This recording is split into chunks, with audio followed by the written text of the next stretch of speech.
And now again we go live with our colleague and correspondent Gladys Quesada, who will give us a quick and precise update about how the Venezuelan people and also the government face the power grid in the country. Hello, Gladys.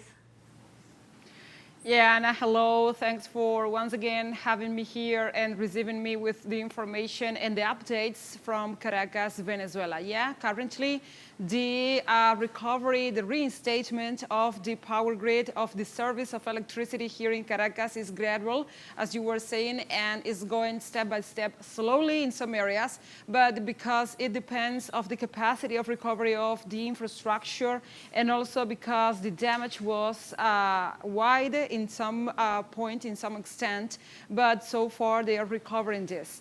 Also, as you were referring, the President, Nicolás Maduro Moros, he was addressing the national and international press from the Miraflores Palace, the seat of the government, and he was there in a meeting with some of the top authorities of the nation, that's to say the Defense Minister, Vladimir Padrino Lopez, the Communications Minister, Freddy Ñañez, and the Interior, Justice and Peace Minister, Diosdado Cabello Rondon. Those are three of the ministers that were having statements and pronouncing themselves today.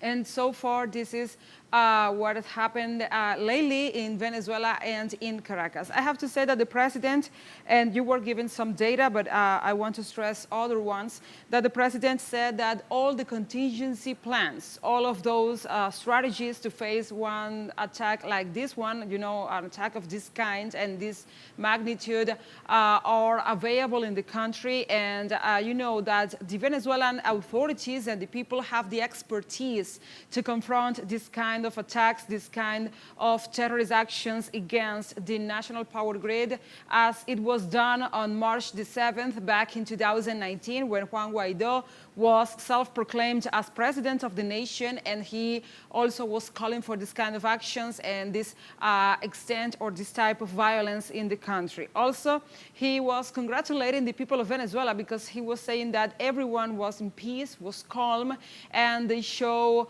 a strong will and also a good judgment in their actions and in their ability to qualify what was going on in the country and not just to be carried away by the provocations of the right wing and the attacks. He was also saying that everyone went out just to work and to live one regular, normal day as they used to. And he was saying that this is not new, as he was referring, but this one has a, you know, this new attack has a psychological impact, has a psychological attempt, you know, aiming in the collective imaginary of the people, and this has an underbelly because it's not just to leave the country without service, it's also to impact on the stability and, you know, the spiritual peace of the people, and to provoke them, to make them go out and to be outraged against an enemy that does not exist. So that's one of the strategies of this attack, and that was what the president was saying.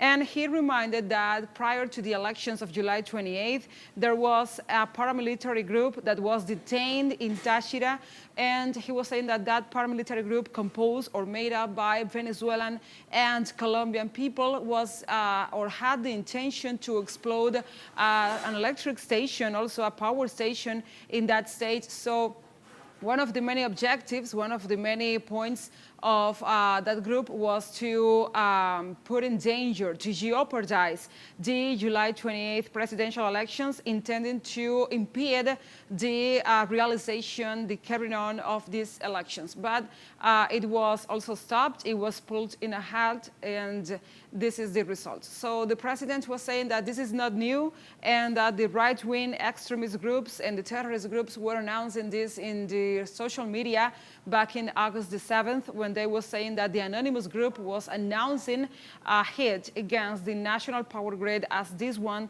that Venezuela has suffered today. So that is the information. I have to stress that this attack against the national power grid affected 80% of the service in a country that is reliant on energy because of the transportation means, because of the hospitals, and because of all the services. But as the president was saying, they are prepared prepared. They are aware of what is going on in the back of these attacks, and that the nation is so prepared that, for example, all the hospitals, 79 hospitals here in Caracas, had a power backup, so they never cease to do or to perform the surgeries, to give the services, to provide health care for the people. And that's so important to say, because that tells a lot about the preparation, the preparedness, the readiness, the expertise of the Venezuelan government and the Venezuelan people facing this kind of actions and this kind of attacks. So, Ana, this is the information. This is what is going on in Venezuela and in Caracas. And we will be reporting so far and also in upcoming emissions. So now we give you back the signal. Back to you, Ana. Thank you, Gladys, very much for your update and all the important things you said.